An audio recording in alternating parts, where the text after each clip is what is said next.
And welcome back. This is the Monday episode of No Butts About It, but it is currently 1:12 a.m. Eastern Standard Time here in Indiana and in Pittsburgh, Chuss's basement, where he is sitting right now about 30 yards from the camera for some reason. I think he's just tired.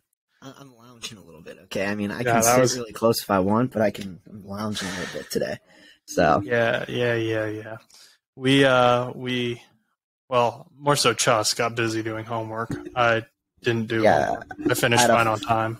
I had a final project due, and not that I hadn't finished it. It's just there was just a lot more to some of these questions that I didn't really read too much into. And then whenever I was doing it, I was like, oh, shoot, I probably should do a little bit more elaborative work on it. So it ended up taking a lot longer than I expected. So that's why it's 1:15 a.m. I told Josh originally we were going to record between 11:30 and midnight. So just to put that in perspective. So yeah. And so now this is probably going to be uploaded around 9-10 a.m. when I get up, hopefully, if I get up on time before I head back to school. We'll see. Do you want me to call you or text you saying good morning and try to wake you up? Wake up, Josh. You can try. We don't have a lot of news to talk about, so this is going to be a shorter show anyway. Odell Beckham Jr. Rattled everyone's mind on Easter Sunday, which hopefully everyone had a great Easter Sunday, spending time with family. And also happy Passover to our Jewish friends. To all our Jewish listeners out there. Yeah, you know what? Yeah, happy Passover. That didn't click. Yeah, it goes on. I know they're kind of tied. Yeah. But I'm barely awake, and you threw that wrench in. Yeah, you're like happy Easter, everyone. I'm like, what about Passover? Come on. Before we get started, that's not even a joke. I have Jewish friends. I have Jewish friends too. Well, I have one Jewish friend. Before we get started. I've just been thinking about this a lot, and I know it sucks, and it seems like it's happening more often, that people I'm fans of from the beginning of their careers, or at least from when I experienced them for the first time, and they're still fairly young in their careers. I'm not going to claim that I've discovered all these underground artists that are now big, but it seems like as soon as money gets involved, a lot of the time, they kind of sell out. And they change their entire perspective of who they are and just throw away everything that they were before. And I just wanted to say our show is not going to do that. I don't care how big the contract is. I don't care what it is. We are not going to sell out. I will make sure that we won't sell out. Chuss might sell out, but I won't sell out. I don't think Chuss will sell out, but I can't speak for him. Dude, what do you I don't know if Chuss is going to sell out. What are you saying? I can't speak for you. I can only speak for myself. I mean, I don't think you will sell out though. I mean, elaborate what you mean, kind of, just because I'm absolutely not a sellout, but elaborate what you mean just a little bit. Yeah, I don't, we're not going to start advertising or accepting sponsors for stuff if they, to our knowledge, sell something that goes against our moral principles or the principles of the show. The principles of the show is to provide a family-friendly show. That's why we try to limit the cussing, to help people learn more about football, help people learn what is going on in the world of football.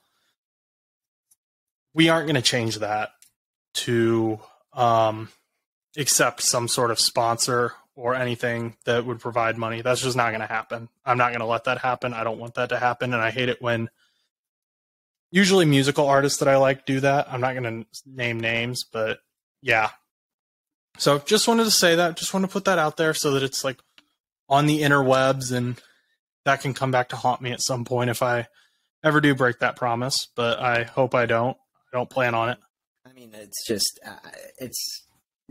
the hope would be for our show wouldn't necessarily be also with, getting sponsors from brands, if we were to ever sponsors or advertisements for brands that, yes, moral beliefs, yes, but also that don't necessarily interlink also with the podcast. I feel like, being an advertising for pencils for a. I mean, unless you could put a spin on pencils, but like something that's just like I'll take a pencil sponsorship. I mean, the number 2 pencil. Yeah, but then like number 2's. Yeah, but like it's. I mean, the only thing we could do with it is just kind of advertise it as like a pencil, as in like, oh yeah, they write plays with this type of pencil. Like, whoa, so cool. I mean, as long as it's, I like to, I'm a person that always tends to, I like to swear, but for the show, I don't swear. A lot of times I try to hold myself back. But let's definitely try to not sell out here. Yeah, that's the plan. Don't sell out. Let's be independent, no contracts. Just try to grow big, and I think I'm stubborn enough that I won't ever sell out. But I mean, remember, this is your show, so I mean, it's one of those things where it's like, even if I was like thought something would be a great idea, in the end, it is your decision. It's not mine, so you can't. So in the end, if you're not going to sell out, I can't sell out either. So we're sticking together for this. Yeah, you hold all the marbles anyway, so. Oh boy.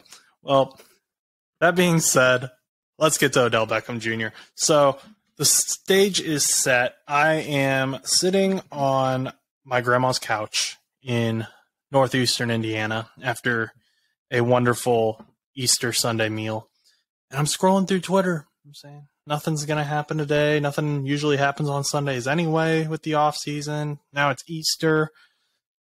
And two things happened. And one of them we're not going to talk about because I don't know if there's any truth to it or not. But Twitter was blowing up over a guy who I very much love. If you're on Twitter and you look at my shirt, you can probably guess. But then I see, literally, these are how the tweets popped up for me. It was Odell Beckham Jr. to go and visit with the New York Jets on Monday. So I sent that to Stan. I was like, hey, Odell is actually interested in signing with you guys. And then the very next tweet was Ian Rappaport. And it said, Odell Beckham Jr. signs 1-year deal with the Baltimore Ravens. And the key thing is he said a huge addition for Baltimore's quarterback. He didn't say Lamar Jackson. So a lot of people are picking up on that. Another interesting thing is Lamar posted a lot about it. He was posting about Odell. He seemed excited about the signing. But last week, Lamar said he wasn't going to be a Baltimore Raven. He felt disrespected by the office. Maybe this changes things, maybe not. Ravens fans are hopeful that it is. But I felt bad for Stan the Jet fan because he got, within 30 seconds of each other, he got a text from me that said, hey, Odell might be a New York Jet. And then right after, yeah, Odell's a Raven, never mind. The contract is worth up to $18 million, $15 million guaranteed. I think that's an overpay. And a little bit later, we'll talk about who he is getting paid more than this season as far as cap hit goes. But what do you think about this kind of overall going on with Odell and how it might affect Lamar? I think it's one of those things where would a wide receiver change a quarterback's desire to stay or leave? And with Lamar, he has been very, eager and, very pushing the idea on social media and whatnot that he's not staying. And I think that, Baltimore's trying everything that they possibly can to keep him to stay, or get him to stay, I should say. But, I don't know if it would it would definitely help the wide receiver core for Lamar instead of him scrambling all the time and then potentially getting injured. I think that, if you have some solid wide receivers out in the backfield, it would be really solid just to be able to throw to some decent wide receivers rather than some wide receivers that are, I wouldn't say not good, but just not up to tier with other wide receivers. Because you look at the division and you look immediately at the Bengals and they have 3 solid wide receivers. And then and the Steelers, have George Pickens coming up as a potential really solid wide receiver. And then, you go to Baltimore and it's like, who do they really have that's, that notable, that's been in the news. It's all Lamar, and and he was a rushing leader, and it just comes with a lot to say as Lamar is Lamar is a player rather than like who he's throwing to and stuff. He's like scrambling a lot. He's like a running back almost. It's really crazy. But long story short, I think that it's a good move for Baltimore in a sense because Odell will play well until week 12 when he tears his ACL. The end. So that's all that I have to say. And Odell is never coming on the show. Well, he is very injury prone, and I think that I think he's a solid wide receiver, and I think he's great. He's just very injury prone, and I think that there is a very solid chance that he may hurt himself again. So, especially if he's the wide receiver one and he's like the only one, out there running routes and stuff. I mean, he got hurt, he's gotten hurt so many times that, he's getting up there in age when it comes to his body. Like maybe his actual age doesn't speak for himself, but like definitely he's 30. And you can tell by his injuries that his body's a lot older per se than, even what his age, because 30 is kind of young still. I mean, you still have some, like Tyreek Hill is like 29. He's still fighting well, but with injuries and stuff, they start to pile up. What? Well, Tyreek Hill, I'm glad you brought that up. Tyreek Hill has said after this Dolphins contract, he's retiring. Yeah. And he's kind of recognizing he's getting up there in age, and 30 isn't old as far as lifespan goes. Yeah. But it is for an NFL player. That's why when Tom Brady was still playing at the age of 44, 45, everyone was like, "Oh my gosh, this guy's crazy." Ancient. Yeah. Like 44, 45 isn't that old. That's like still fairly young. And in my mind, but he was playing in the NFL where you're getting hit nearly every play. Same with Lamar, same with Odell. Odell does have an injury history. That's facts. A lot of people have pointed out that Odell is a wide receiver 3 on a lot of teams at this point. He's a wide receiver 4 on some. Then with the Ravens, he's automatically the wide receiver 1. There's no competition in the room. And that's where that gets kind of tricky because, with him being the wide receiver 1, would he be even more injury prone? Because he's the one running the deep routes, the fades. He's the one running these ridiculous routes. Mm-hmm. A lot of times it's a lot of the younger guys, or even the ones that are not as injury prone or just physically capable of doing it. Not that Odell wouldn't be able to. It's just he was even he was hurt during his Super Bowl run. Like, there's just a lot of issues in his track record, and I think it would be a good pickup if he stays healthy, because if he stays healthy, Baltimore would have a solid wide receiver in Odell as long as he can, be like continuously, be good as he was.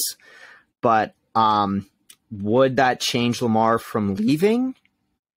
That could be up for debate because, if he's really excited about Odell being there, it might make him, more eager to stay. But also, if they're not going to pay him, and he still feels held back by Baltimore's organization, there's still that really big chance that he doesn't want to stay there. I mean, the offseason's still long. I mean, we haven't even hit the draft yet. So, I mean, we still have all summer up until August before, we could see Lamar get traded sometime in July even, or we may see Lamar stay in Baltimore because, of Odell, and maybe they'll make some other additions to their roster. Maybe they'll make some trades. Maybe they'll make some wide receiver acquisitions in the draft, or, really try to help him out on offense because, homie can't run forever. I mean, he is 26, he's still relatively young, but he definitely, eventually at some point the scrambling will probably slow down. And it's not that it's kind of, it's just, as we said, like, as you get older, the hits are harder and it hurts. So Lamar probably, it wouldn't be in the best place for him to continuously scramble until he's 35, because at some point he might shatter his freaking leg and may never be able to play again. So it's one of those things where you need wide receivers to help him out a little bit. And then having him be able to scramble is definitely like a solid skill to have. But, would it make him stay? I don't know. I would say give it some time, see what else Baltimore has up their sleeve for some acquisitions, because this is only the beginning, I feel like, for Baltimore. Well, I mean, according to Ravens fans, Bengals fans are supposed to be worried now because they have Odell and Lamar and Mark Andrews. But I'm not worried. As a non-Bengals fan and also an AFC North rival, I don't think you have anything to worry about with Baltimore with that acquisition. I think Odell is solid, but that is one wide receiver compared to Cincinnati's 3 mega wide receivers and a Joey B and a pretty solid. What you guys still have Mixon, right? Nothing happened with him. He didn't get. I don't want to talk about it. Okay. So Mixon is. Yeah, so Mixon, whether you have Mixon or not, you'll have a running back that'll probably be good. So hopefully Eckler's coming to the Bengals. Remember? Yeah. Where do you think? So I've got all the cap hits for wide receivers listed out right now, according to SpotTrack.com.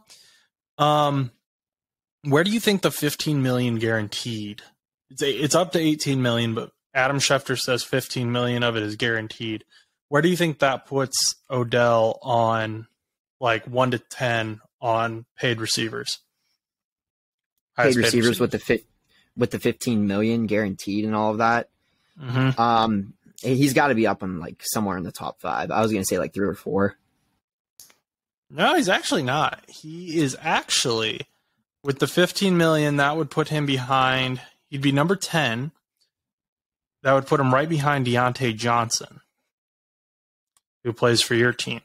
However, the two guys right behind him are Stephon Diggs, who will have a cap hit of $14,875,000, and Devontae Adams, who will have a cap hit of $14,740,000. And then DK Metcalf is 13th at $13,720,000. So, and Michael Thomas was 12, but his contract is weird and no one knows how he's going to perform because he was on the PUP list last year, so I just left him out. But with the incentives, though, it bumps him up to, he will be number 8, and he would be ahead of Tyler Lockett then. And this is Odell. Odell, yeah. So if Odell hits all the incentives in his contract, he will be getting paid more than Tyler Lockett, Deontay Johnson, Stephon Diggs, Devontae Adams, Michael Thomas, and DK Metcalf, to name a few big-name wide receivers. That's insane. Yeah. That's why I kind of don't like this signing, because a lot of people are saying, oh, he's going there to – okay, not a lot of people, but Ravens fans are saying he's going there to play with Lamar and make the Ravens Super Bowl contenders. No. He's going there because they offered him $15 million guaranteed. Yeah. And if he gets – and it's one of those things where it's like if he gets hurt, it's not going to be, like it's going to be like if he gets hurt, it's one of those – it's a guaranteed contract where it was, as we said, heavy guaranteed contracts, sometimes struggle with weight because if they get hurt, you're still guaranteeing them that money. How long is it? Is it a 1 year? That's crazy. That's what I'm saying. That's crazy. I don't think it would make them that much more of a Super Bowl contender. I mean, if he was like wide receiver 2 or 3, I would say, yeah, maybe, with whoever else he might be with, at the time, but I just don't know. I mean, I think Lamar is definitely a generational talent, but I don't think he's anything like Patrick Mahomes in a sense where he can make any wide receiver look good. Well, according to the Houston Texans, or not the Houston Texans, according to Carson Palmer, I have two thoughts. I was going to say, I bet if the Houston Texans had offered Odell $15 million guaranteed, he would have gone there. Probably, yeah. Honestly, on a 1-year contract, if you're paying me more than Devontae Adams, who's arguably the best receiver in the NFL, sure. But no, talking, according to Carson Palmer, who Not Carson Wentz. Not Carson Wentz, Carson Palmer, who has had amnesty for the Cincinnati Bengals for a long time, and some of it's justified. He said Joe Burrow is better than Patrick Mahomes. He said Joe's more consistent. That's been all over the news too, because everyone's like, Carson Palmer hates the Bengals. Carson Palmer didn't really like Joe Burrow, and now Carson Palmer is saying, hey, you know who's better than Patrick Mahomes? Joey B, number 9. I don't really have any evidence to back that up other than Carson Palmer said it. So I'm putting it out there. Okay. I mean, I think that I'm not doing that argument. That's an argument for another time. I feel like, I definitely think Joe Burrow is up there, and like, I think in my rankings, I think I put him at like number 2 for AFC quarterbacks, I think, but I don't, Mahomes is very, What NFC quarterback are you going to put above him? What, AFC quarterback? Yeah, no, NFC, because you said he's number 2 for AFC quarterbacks. Are you saying there's an NFC quarterback better than him? No. Number 2 for AFC, like just the AFC. Because remember, we talked about it on the show one time. We were saying the top 5 AFC quarterbacks, so they're talking about it. No, I don't know what NFC quarterback I would put above him, if any, to be completely honest. I wouldn't put any above him. Yeah, so... the only quarterback I'd probably put above him right now is Patrick Mahomes, but the only reason is just because of his, like, yes, I get, Joe Burrow's consistent, but Patrick Mahomes has been playoff consistent. So, and yes, I know that it comes with a lot of things. Yes, I get that, but it's the same case with Lamar Jackson in a way. Lamar Jackson tends to be consistent MVP, but somehow still folds in the playoffs. And how does that happen? Or how does Baltimore fold every year? I guess the world may never know. The world may never know. That's right. So let's see here. I forgot about our little debate we were going to have. What little debate we were going to have? Cam Newton. Ooh. I just remembered it. So I texted you. I texted you this on Thursday. So Cam Newton. Old Cam.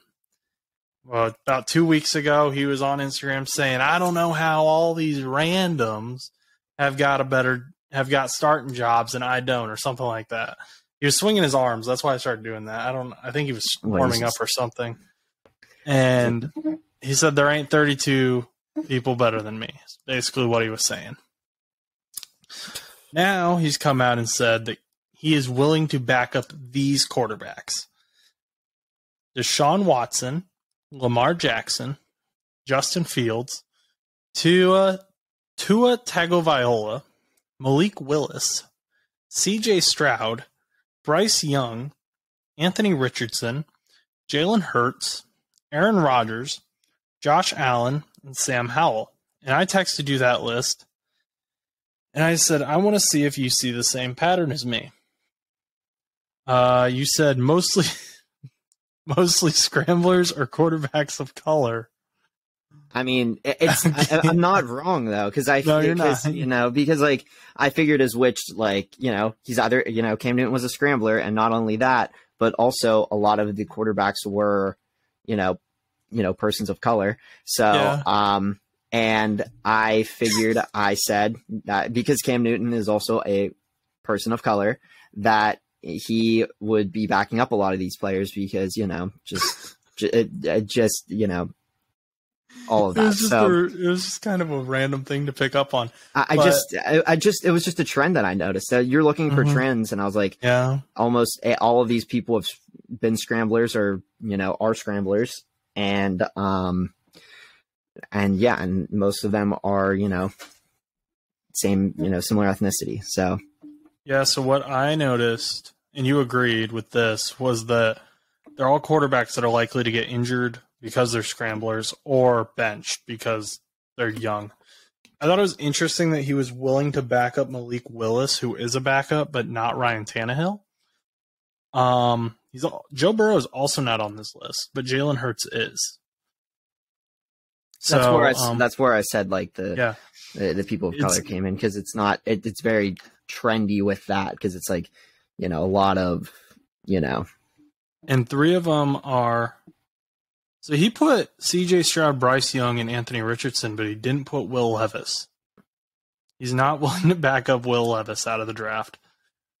It just doesn't. I don't understand where the list came from. It was just like, I don't even think it was a trend. I just think it was just he threw a bunch of names in a hat and was just like, these are the quarterbacks that I'm going to be backing up.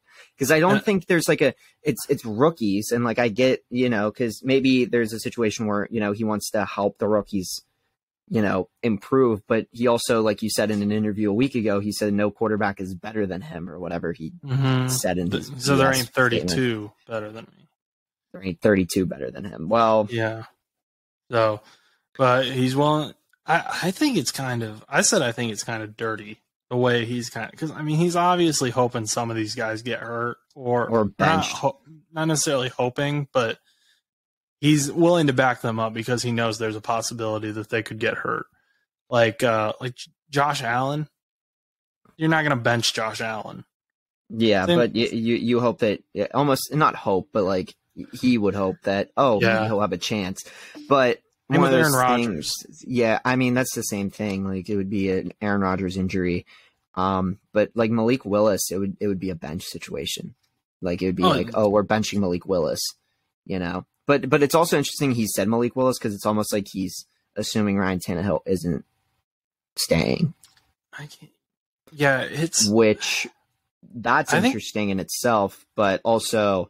Where would Ryan Tannehill go if Malik Willis is the starter? Because in my opinion, Malik Willis hasn't really shown that much to earn the starting job in Tennessee. So I don't think Malik Willis will be the starter, to be honest. I obviously haven't been that high on Malik Willis from the beginning, but it seems from what I've read that the Titans are kind of out on Malik Willis now completely. Oh. And they're potentially looking up at drafting a quarterback. The quarterback I've seen them tied to, along with every other team, is your boy Anthony Richardson, who you have been a huge advocate of him declaring for the draft. You thought that was the smartest decision he ever made in his life. He should have just waited one more year, man. He just should have waited one more year. I know I ripped into him, but I just really wish that he would have went one more year because it makes a difference almost. Like, granted, he's already first round, but if he would have, I guess he's in a perfect spot now because he's first round talent, but I just thought that, if he would have went that extra year, it might have shown a little bit more promise than his stats kind of shown. Not saying he's going to be bad. I'm just saying that there's only like 2 years of film compared to some of these quarterbacks that have like 4 or 5 years of film or even 3. And some have like a lot of just different things that they were nominated for, like Heisman candidates and different things. And then you have like a Stetson Bennett who's drafting in the 7th, who's going to get drafted in like the 6th or 7th round, who is like a double natty champion. It's like, yeah, but we know Stetson, but Stetson Bennett is old. He's older than some quarterbacks already in the league. Yeah. And let's be honest, the defense wins championships when it comes to Georgia. Yeah, but also that still, he still did well. Like the accolades are there. That's true. But Anthony Richardson, the vibes are off. Like, I hope he does well because he seems like a nice guy. If anything, I would rather him stay in college for at least another year just to work on his mental toughness, because he's admitted that he gets like anxious when he plays and he makes stupid throws. And I'm afraid that he's going to be another Zach Wilson type player who no one was really paying attention to until the NFL Combine.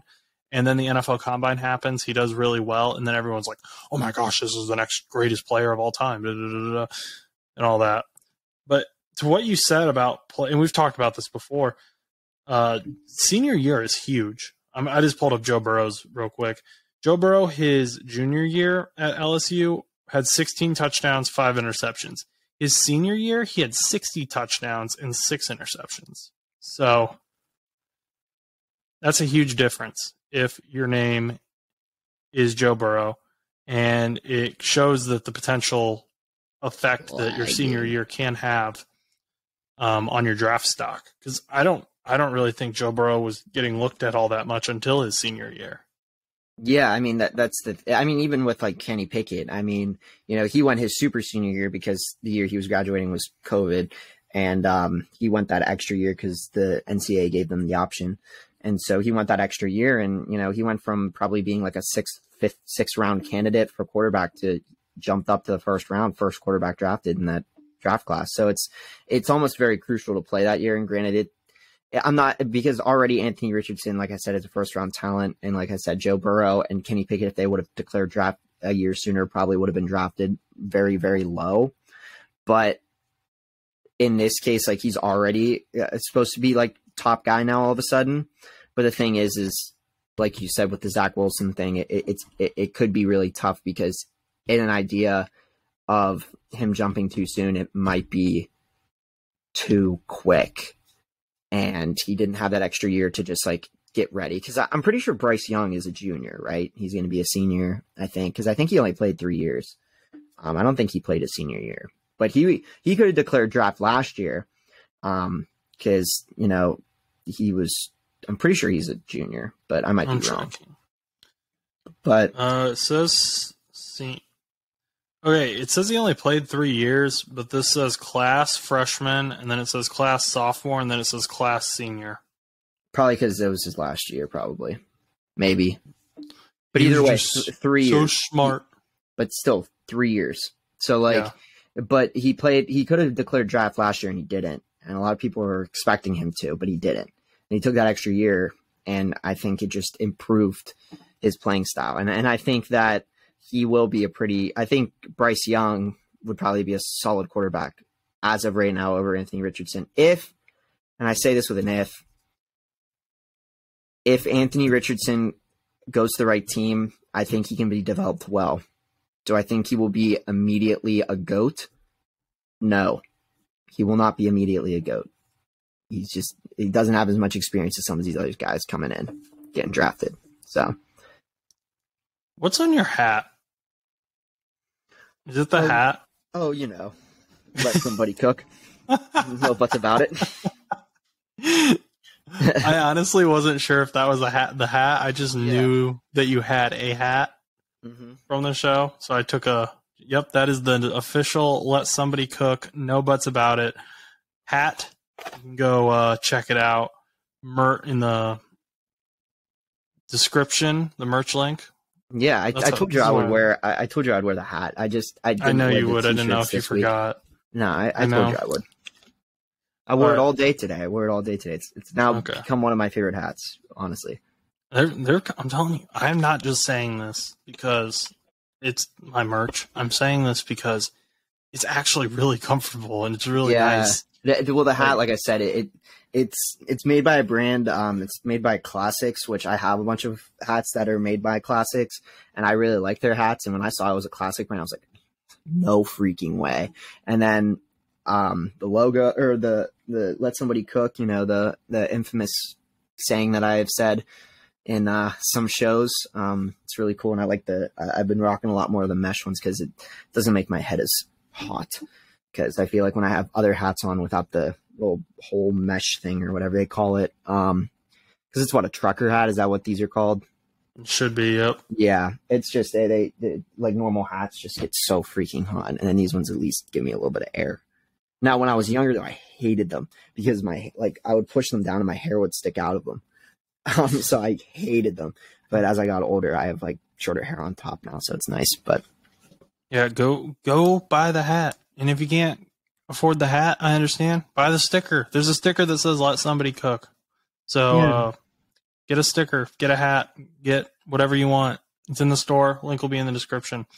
But yeah, I agree with you about Anthony Richardson. I'm glad the Bengals don't need a quarterback. Let me just say that, because I'm not really sure any of these guys are guys that I'm going to be confident in, and I think that's why Colts fans were like pulling so hard for Lamar, because they're like, then we don't have to worry about it. Yeah, because I mean, like, I think some of these quarters show potential, but it's like I want to say above average quarterback class, because I think some of these guys can be good, but I think some of them are going to be busts. I don't know who's going to be bust, because I could be like, oh yeah, Bryce Young's going to be great, and then he ends up being a bust. I mean, I think he'll be good, but also it's not one of those things where it doesn't feel like any of these quarterbacks are going to be like generational as of right now. I mean, I think there could be a chance that they are, but it's not like from what I've been seeing, that they're being ranked at a point where they're like, this guy is going to be the next big thing. Like, I mean, some of them are being hyped up as the next big thing, but I mean, it's same thing. It's a Trevor Lawrence thing. It's just, it took him almost a year and a half before that team. And granted, it was a whole messy situation down in Jacksonville, but you got to give it time. But I do think it's a little bit, it's not, I would say last year's quarterback class was 10 times weaker than this one, but I definitely think that there's definitely been better quarterback classes. I think 2020. That was a great quarterback class. I mean, I'm not just saying that because of Joe. I mean, you got Justin Herbert, Jalen Hurts, Tua. I mean, 2018. What was 2018? Baker, Lamar, Darnold, Allen, Josh Rosen, who there were 9 mistakes ahead of him. Yes, so goofy. And then Skip Bayless said that no one had ever heard of Josh Allen, and no one was going to remember Josh Allen, but because he was no Sam Darnold or Josh Rosen. So here we are now. Yikes. But yeah, I mean, there's been some better quarterback classes. And I mean, granted, any of these guys could end up being like I said, it could be like a CJ Stroud or a Will Levis that we think is just like, we're just kind of overlooking, that ends up being that guy, that Josh Allen type thing, where it's like, oh yeah, nobody's going to be talking about Josh Allen. Everyone's going to be talking about, freaking, Sam Darnold. But and like for us, it could be like, oh yeah, no one's going to be talking about, Will Levis and Stroud. Everyone's talking about Richardson and Young, and it might end up being Stroud and Levis. I mean, or it could be none of them, or it could be all of them. They all could be generational, but you hope that for them, and you hope that for their teams, because some of these teams that really need quarterbacks really are hoping that these quarterbacks are good. And I mean, it's just the risk you take. So Hendon Hooker and Stetson Bennett are going to be the 2 best quarterbacks out of this class. Honestly, it would be really funny if like somebody. No buzz about it. I feel like Stetson Bennett actually could be really like a really sleeper type guy. Oh my gosh, my ear's sticking out of my hat. Sorry. I feel like Stetson Bennett could end up being one of those guys where it's just like he gets drafted late by just some team, and then some quarterback gets hurt, and then he goes in, and then it's like a Brock Purdy situation where he just like runs through. And like, I'm not saying it like very well may not happen, but he has all the potential in the world to do it based on what team would be surrounding him. And since it's such a late round pick, it could be literally could be a situation where it's like, oh yeah, the Bengals could draft him just for the giggles. It's just like, oh yeah, we have him just because. And then Joe Burrow, I hope this doesn't happen. You're making fun of my mock. I mocked him to the Bengals. Oh, my bad. But but I also had Stetson Bennett on my mock as well. So for the Steelers, but more or less, like if you had Stetson Bennett going to the Bengals, for example, and like Joe Burrow had like an ankle injury and he was out like 6 to 8 weeks, and then Stetson Bennett goes in and then runs through, like goes 8-0 or something crazy. It's like, whoa. What now? Like, I mean, granted, you wouldn't bench Joe, but like, it's just like, what the heck are we going to do? Now in San Francisco is a little different. Jimmy G was, they have their own quarterback carousel over in San Francisco. Yeah, we could do an entire clip on that. When we already kind of did, but yeah. Yeah, we could do a whole nother one, I'm sure. But it is 2 a.m. and I'm tired, and you're tired, I'm sure. And I've got a long drive tomorrow. You've got school tomorrow. So I think I should go into my spiel, if that is all right with you. I mean, yeah. I mean, did we miss anything? Is there anything I don't think so. Is there anything we were going to talk about on the show that we forgot and that we're going to talk about on the next show? Badmouth. Well, depending how T. Higgins pans out.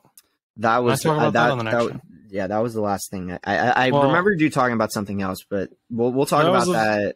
I alluded to it. Yeah. I alluded to it in the show, and I said I didn't really want to talk about it because I have no idea what's going on, and no one knows what's going on except for Cincinnati Bengal number 5, his mom, and the Cincinnati Bengals. So, yeah, I mean, hope all goes well with him. Yeah, real quick, hope all goes well with him, and regardless of if he gets traded or stays with the Bengals, hope for the best for him and his family, and for himself as a player. But we need a song. Joe's got some cool songs on his channel, so we need some songs. We can go on Fiverr and buy a beat or some sort of just like podcast beat. Yeah. Or I'll make one in FL Studio for you. Oh, there you go. Here's the spiel. Thank you for listening to today's show. If you enjoyed, please remember to like, comment, and subscribe. It really helps us out. We can be found anywhere and everywhere you listen to podcasts and on YouTube at No Buts Show. If you're watching us on video, congrats, you've already found us. Our social media pages are NoButs_show on Instagram, No Buts Show on TikTok. My Twitter is Josh_Butts_2001. And if you would like to reach us, you can email us at bullmoosepodcast2. That's the number 2 at gmail.com. Finally, our spread shop where you can buy Chuss's awesome hat. Chuss, show him the hat one more time. That's right. Let Somebody Cook will be in the description. So check out the merch, especially the hat. And Chuss is flexing on you. You can do that too once you have the hat. Once again, if you enjoyed today's show, like, comment, and subscribe. Until next time, go do something nice for someone, and we'll see you all on Wednesday.